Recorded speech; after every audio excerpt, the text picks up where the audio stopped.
Guru mengajar 1-2 hari dong dalam lagi. Saya cita-cita jadi dokter. Jadi dokter. Mama jual sagu ikan, baru mama kasih dia harga ojek. Beli dia punya buku, pinsel. Biasa kita cari ikan baru jual ikan dulu. Jual 50, ada 50. Kalau ikan sudah siang biasa 30.000. Kalau sudah 30, ada kala bayar BBM, ada kala tidak.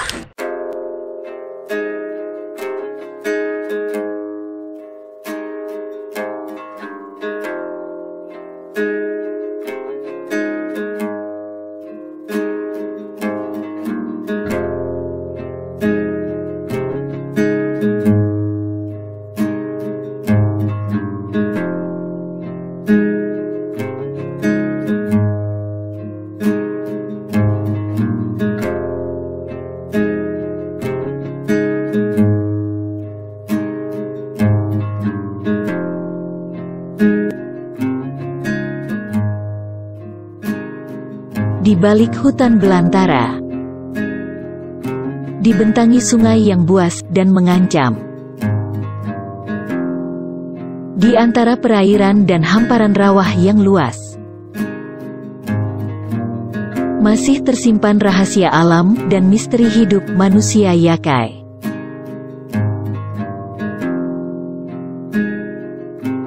Suku Yakai adalah salah satu suku yang mendiami bagian selatan tanah Papua sejak dahulu kala.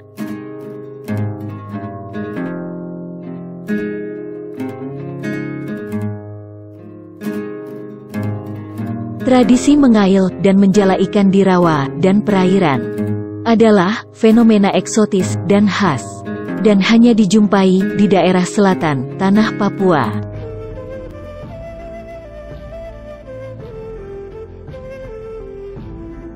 Di alam ini, perempuan Yakai bertahan untuk hidup.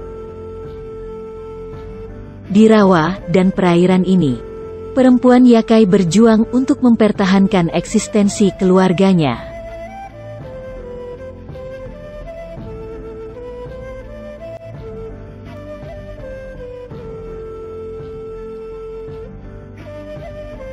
Rawa, dalam bahasa Yakai, disebut Yanti.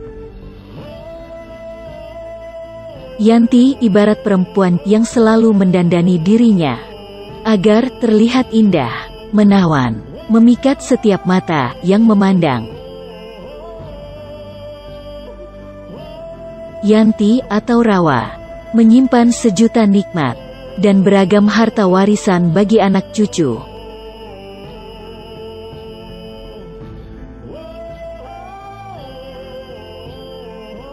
Yanti ibarat mama yang selalu menyediakan kebutuhan bagi anak-anak.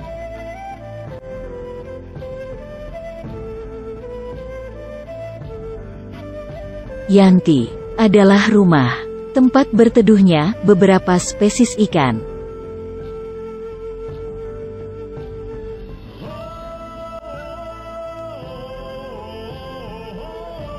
Selain menyediakan ikan, rawa juga sebagai sumber air untuk pertanian masyarakat setempat.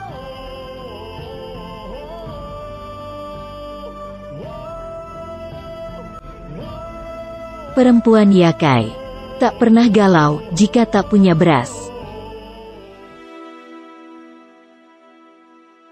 Perempuan Yakai tak resah ketika virus corona mengancam kota-kota besar.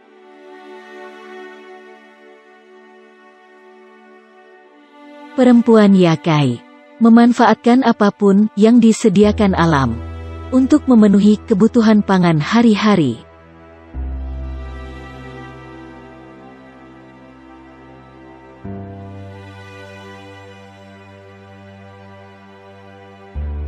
Alam telah membesarkan dan mendidik perempuan Yakai sejak dahulu kala.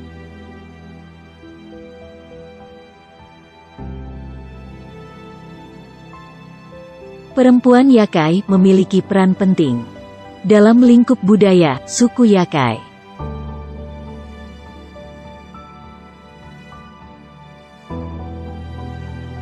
Perempuan Yakai, kaum yang memiliki semangat juang tinggi dan pekerja keras.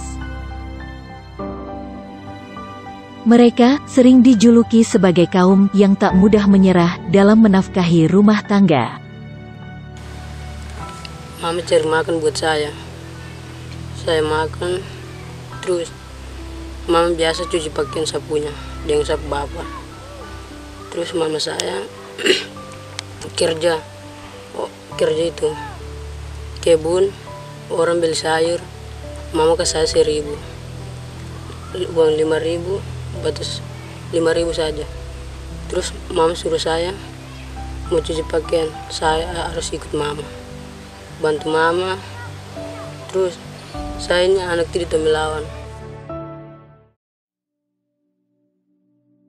Perempuan Yakai lebih aktif dan dominan dalam kehidupan hari-hari orang Yakai ketimbang kaum lelaki.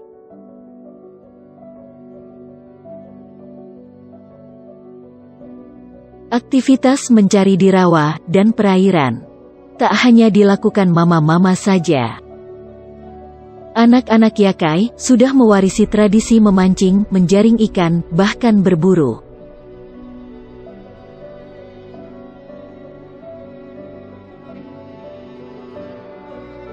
Alam yang dimiliki telah membentuk generasi ini untuk memahami apa yang harus dilakukan untuk hidup.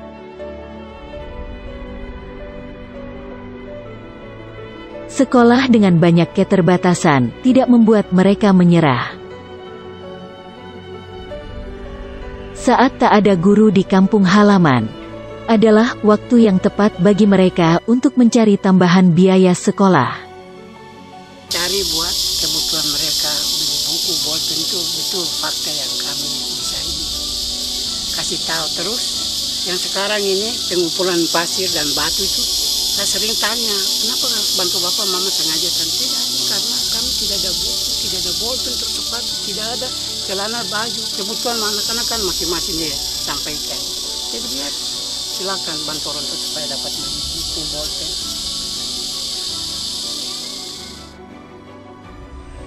Keterbatasan ruang sosial serta kesulitan ekonomi yang diderita telah membuat anak-anak Yakai memahami apa yang harus dilakukan untuk membantu sang ibu. Meramu dan menyediakan kebutuhan pendidikan anak adalah hal yang selalu diutamakan. Ini kasih makan dorang dengan ubi, kacang, baru dong jalan sekolah TK. Kembali dari sana, kasih mandi dorang. Kasih makan dengan sayur, petatas, biasa begitu. Yanti, atau rawa, berfungsi sebagai apotik, yang menyediakan berbagai obat herbal dan berbagai bahan atribut pesta budaya.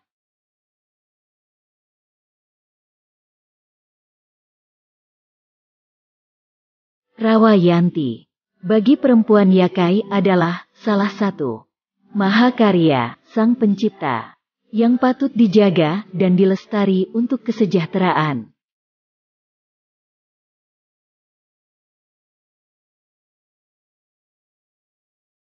Tak hanya mencari ikan, perempuan Yakai menebang sagu tanpa dukungan para lelaki. Hasil tepung sagu yang didapat dipisahkan untuk persediaan makan hari-hari.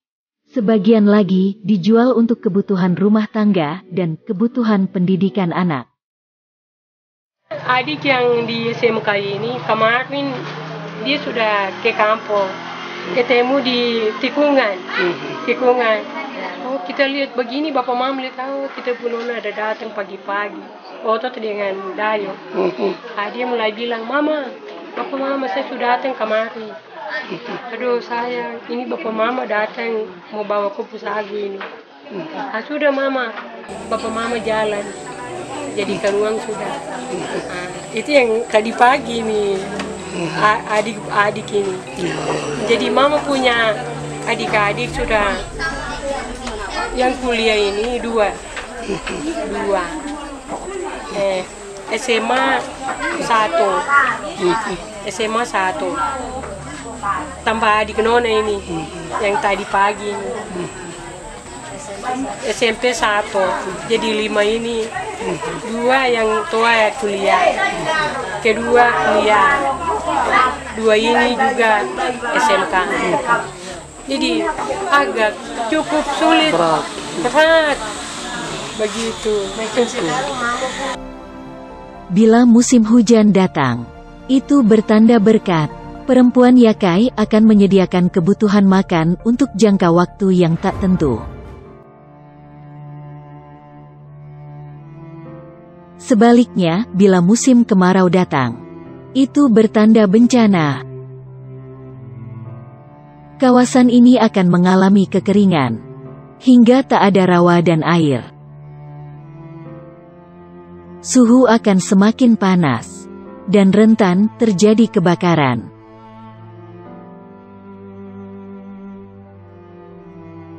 Akibat kekeringan, anak-anak Yakai tak bisa makan ikan untuk waktu yang lama. Dan mama-mama Yakai tak bisa pangkur sagu.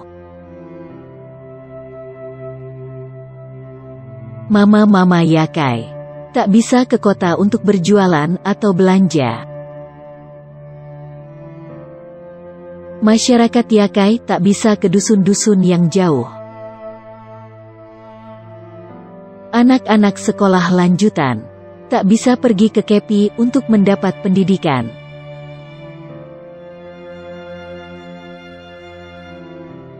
Saat musim kemarau, mama-mama Yakai akan memilih berkebun, dan lelaki Yakai akan berburu. Musim kemarau panjang akan memutuskan semua akses perempuan Yakai. Seluruh aktivitas perempuan Yakai sangat bergantung pada air. Sebagai urat nadi yang menghubungkan semua akses. Ibarat banjir dan longsor yang dialami masyarakat di daratan luas.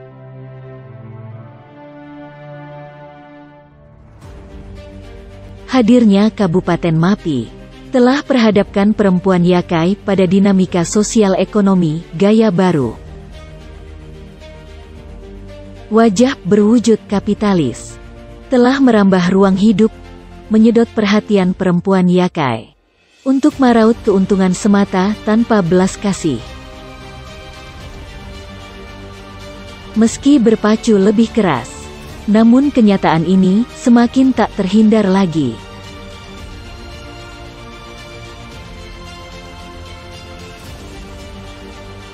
Di kota KEPI, kondisi pasar lokal sudah diapit kios-kios pedagang seberang.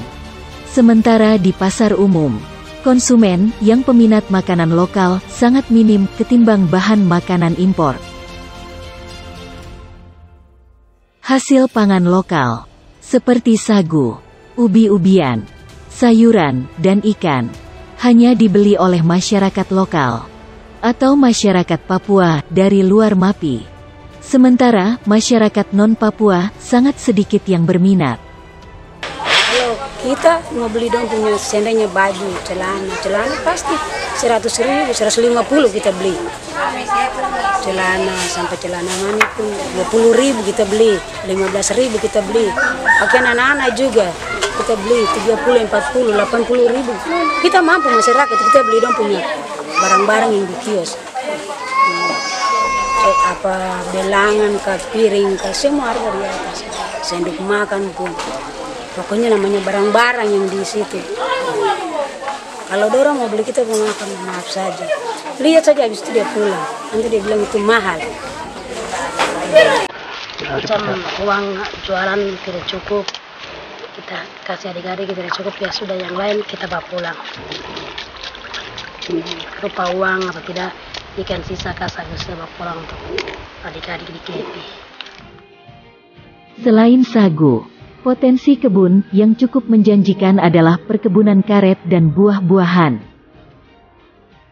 Jenis tanaman yang paling menonjol di tiap kampung masyarakat Yakai adalah durian dan rambutan. Saat musim tiba, di sepanjang jalan utama kota KEPI akan dibanjiri buah durian dan rambutan. Harga durian per buah dan rambutan per tumpuk cukup variasi, dengan harga terendah Rp10.000. Namun, kadang pemborong menawarkan dengan harga lebih murah. Walau demikian, tetap saja faktor daya beli dan peminat relatif rendah ketimbang kota-kota lain yang penduduknya lebih banyak. Masyarakat Yakai butuh aktor yang dapat menghubungkan potensi kebun dengan pasar yang lebih besar. Maka kami orang tua, anak yang ada di sini, pokoknya khusus di daerah Mapi, kita berjuang masalah pendidikan.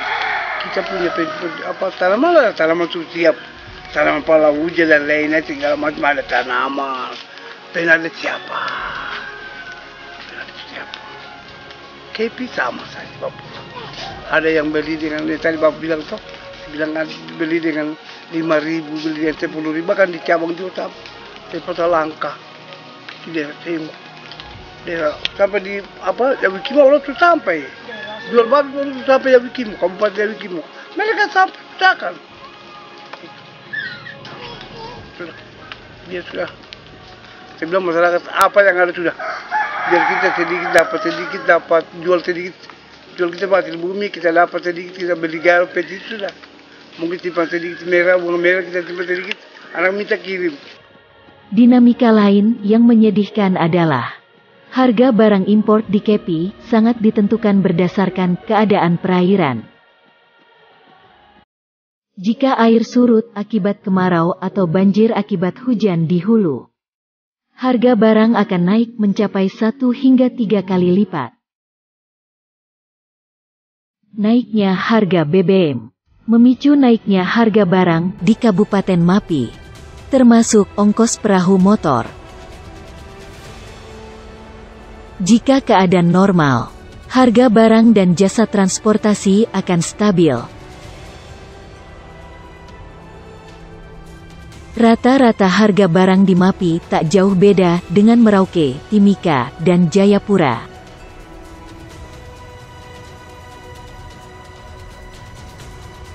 Pasar, sarana yang sangat dibutuhkan kaum Hawa di Yakai.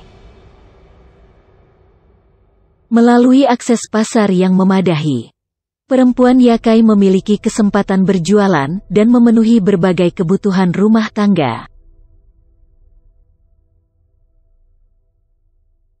Jika dagangan laku, kebutuhan rumah tangga bisa dicukupi.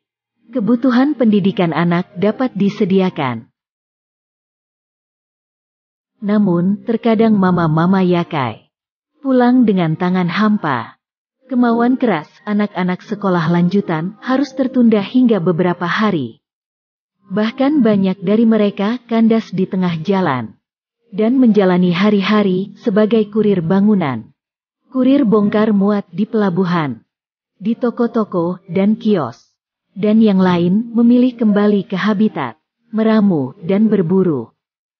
Sekolah dong kerja di Kepi, ikut ini orang-orang angkat semen kah, bongkar di kapal kah begitu.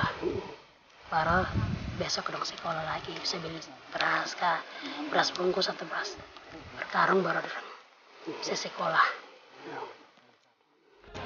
Ada tapi dia sekolah di SMK, dan baru SMK kelas 1 dia keluar. Mama sendiri cari uang itu yang berpikir mama. Kenapa dia keluar? Itu sudah. Dia rasa kasihan mama sendiri, tidak ada yang bantu biaya dia. Itu yang dia keluar. Yang sekarang anak-anak yang sudah perkuliahan itu biaya pesawat apa semua itu untuk ada gahar. Ada anak-anak dong punya, kalau ada satu keluarga dong pergi cari gaharu. Sampai otot baru dong datang, kok jalan sudah cepat. Terus itu gaharu yang fokus pertama. Terus hasil sagu dong kelompok. Karena jualan sagu sekarang di Mapi ini, bola yang tepung itu sudah 200.000. Terus yang karung kecil itu 10 kilo itu sudah 100.000. Kalau yang masih kecil itu 50 batas naik ke atas. Jadi untung kita bisa biaya anak-anak. Jerry lelah Mama Yakai tak mengubah keadaan apapun dalam rumah tangga. Walau demikian, maju tidaknya pendidikan anak-anak Yakai ini sangat ditentukan dari kerja keras Mama-Mama Yakai. Di kota Kepi, fasilitas asrama sangat minim. Rumah kerabat dan keluarga di kota Kepi sulit dijadikan alternatif untuk menampung anak-anak Yakai. Karena untuk memenuhi kebutuhan pokok hari-hari cukup sulit.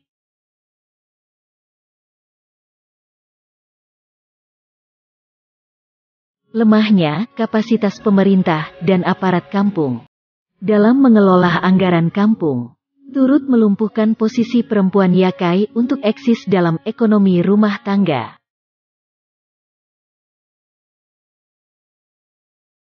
Dana kampung yang diterima tiap tahun lenyap dirampok mafia-mafia rupiah di kota Kepi.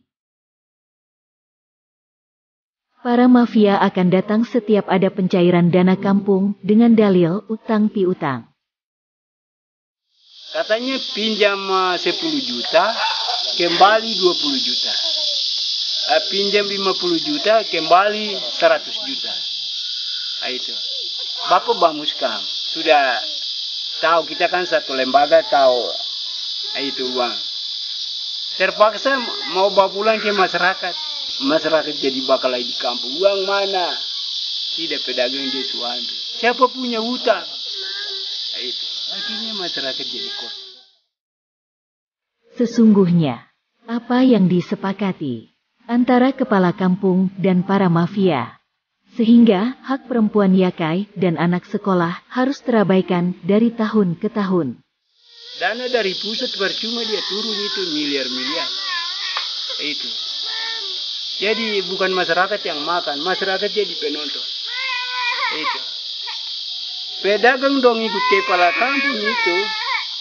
Langsung mialet juga ada di situ, polisi juga ada di situ. Semua aparat keamanan untuk dong merusak uang. Itu.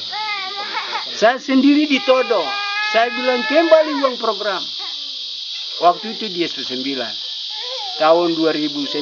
Saya bilang itu uang program. Saya Bamuskam yang punya program, yang punya tugas. Kembali sudah. Tapi saya bilang memang berarti Papua bukan mau maju. Kamu orang Indonesia sendiri yang kasih rusak uang lagi. Kapan kita mau maju? Bapak sendiri alami, bukan orang cerita saya. Tiap tahun, anggaran lebih dari 1 miliar turun kampung. Namun Mama-Mama Yakai tak dapat kesempatan untuk berdaya. Kita mau lanjutkan kebun, tidak ada kita punya ini pacul seko parang jadi. Kita punya kebun, bikin kebun itu kita punya kebutuhan sendiri, kita beli pacul. Kita jual sagu beli pacul. Seko parang. Jual ikan. Sayur-sayuran kita jual, simpan beli parang. Beli seko pacul. Tidak pernah dari dinas dari perkebunan ke pertanian tidak pernah untuk datang kasih bibit cangkul pun tidak ada. Kita swadayakan sendiri. Ada kala mama bikin permohonan juga tidak pernah untuk sampai cek juga bang bilang tidak masuk, tidak ini kah, berapa panik kah. Tidak cek berapa kali itu tidak dikabulkan itu permintaan itu, permohonan itu. Keterlibatan dan peran aktif pemerintah kampung untuk mendorong pemberdayaan perempuan Yakai tidak ada hasil nyata. Demikian halnya pendidikan anak-anak Yakai dan lain sebagainya. Jadi anggaran yang dicairkan itu oleh pemerintah daerah, tetapi itu sudah karena dipotong 3 kali, 3 tahapan 80. Ketika proses pembangunan dia mau berjalan baik tidak bisa, kadang kita lihat lagi contoh di ibu-ibu ada dari nelayan, nah itu lagi kita lihat. Terus kader kampung, kader kesehatan tuh ibu-ibu, belum yang bantuan dukung tuh ibu-ibu hamil, mereka ini ibu-ibu juga harus. Tetapi kita lihat anggaran tidak cukup karena cicil. Maksimal itu seharusnya itu kalau memang pemerintah sudah tahu bahwa anggarannya sekian untuk kampungnya harus sekian. Tetapi kami tidak mengerti, sementara ini kami bingung, dipotong dan tidak dijelaskan oleh pemerintah. Bahkan di bank pun kita tidak dijelaskan itu seperti itu, kami tidak jelas. Banyak orang yang sudah kampung ini ya dukungan dari Gaharu, masyarakat dapat dukungan dari Gaharu sendiri. Gaharu maksudnya mereka ambil baru bisa upayakan rumah. Mana pemerintah daerah yang membantu? Sekarang masih ada rumah-rumah yang kotor-kotor, yang mati belum sampai 50-90%, belum 100% belum. Nah, lihat aja. Contoh ini saja ini masih ini belum punya rumah. Belum. Bukan dari mana? Pemerintah dibantu apa? Ironisnya, tak ada program di kampung. Namun, mulus dalam pelaporan di instansi pemerintah Kabupaten Mapi. Begitu mudahnya intervensi dan manipulasi pihak-pihak luar, merusak wibawa dan tatanan nilai kearifan keharmonisan suku Yakai. Pak, itu dong bawa aparat, macam kita orang salah. Dong dengan aparat, bayar. Akhirnya kepala kampung bawa uang ke kampung tidak bisa. Terus sudah main senjata, macam perang Pak. Pele. Jadi kita pikir ya orang Indonesia uang kasih kembali sudah. Biar kita bawa sedikit kah? Nah, itu. Gara-gara pedagang kaki lima. Itu. Jadi uang miliar datang dari pusat untuk kita orang Papua itu percuma. Dorang sendiri yang makan, orang Indonesia sendiri yang makan. Karena kami orang Papua tinggal nonton, dorang uang makan sudah. Ini bukan orang cerita, kami sendiri sudah berapa kali kita cegat-cegat dorang. Ini bukan kamu punya, ini kita mau membangun. Tapi dong bilang, tidak, saya ada utang. Akhirnya dari sekian miliar tinggal 50 juta. Bawa ke kampung masyarakat dong todo, mana uang? Mana rap? Nah, itu. Kepala-kepala kampung jadi sasaran dengan benda. Biaya pendidikan mati, program mati, dan lain-lain semua mati. Dana bantuan operasional sekolah mengalami nasib serupa. Dana BOS turut lenyap di raip tangan-tangan jahil di instansi pendidikan Kabupaten Mapi dan para kepala sekolah sebagai pengelola.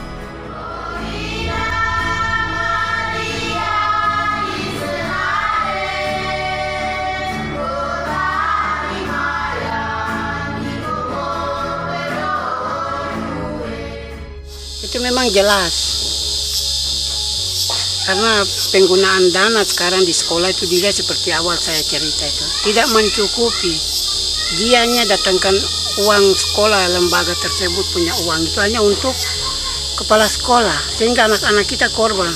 Nah, sekarang anak-anak berpikir daripada saya harap bisa punya sumber yang sudah diperhitungkan untuk saya, hak-hak saya itu selalu hilang. Ternyata sekarang bisa lihat itu selalu mama kehu, rawat, orang ikut itu kebutuhan mereka punya sekolah, terutama buku tulis, bolpen, sepatu, pakaian. Jadi dana BOS itu habis saja.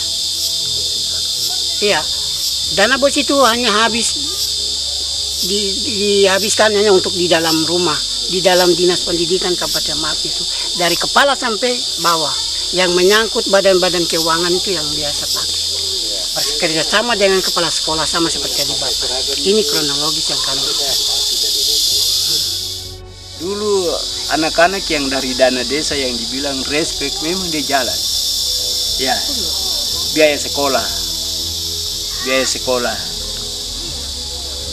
Ya,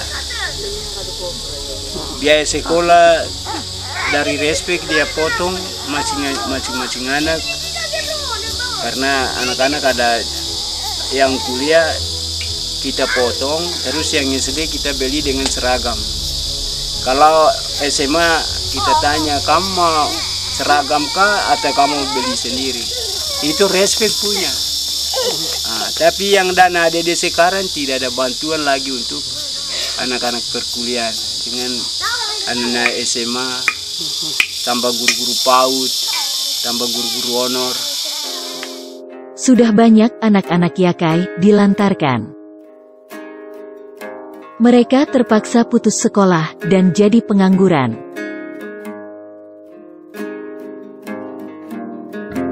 Jika demikian situasinya, lalu untuk apa Kabupaten Mapi ada di wilayah ini selama 17 tahun? Untuk siapa Kabupaten Mapi ada? Apa yang sudah dikerjakan untuk mengurangi kesenjangan? Apakah pemekaran daerah otonom baru hanya untuk peredam isu sosial dan bukan sebagai solusi mengangkat harkat dan martabat orang asli di Kabupaten Mapi? Mari evaluasi diri dan kinerja untuk pengentasan kesenjangan pembangunan. Perempuan Yakai butuh perhatian serius pemerintah untuk berdaya dalam ruang kelola.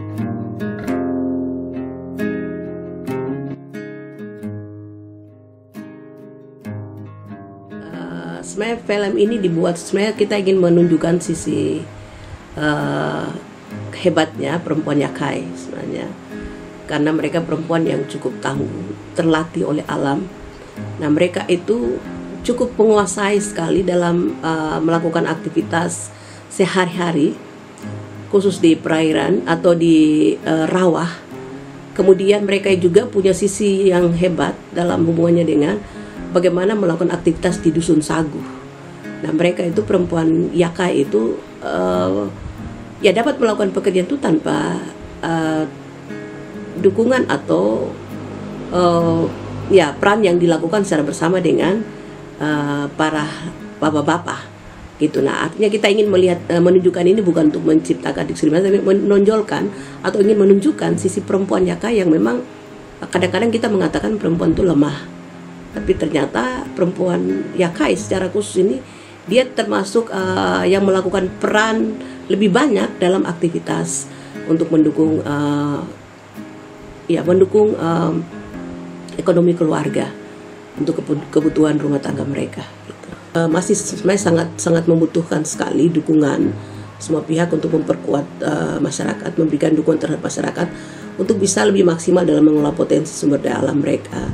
Tentunya untuk meningkatkan pendapatan dan kesejahteraan mereka. Oleh sebab itu, dari sisi semangatnya kita anggap itu sudah ada modal dasar dari masyarakat dan secara khusus untuk perempuan yang sebenarnya juga perlu ditingkatkan dari sisi pengetahuan dan keterampilan yang lain.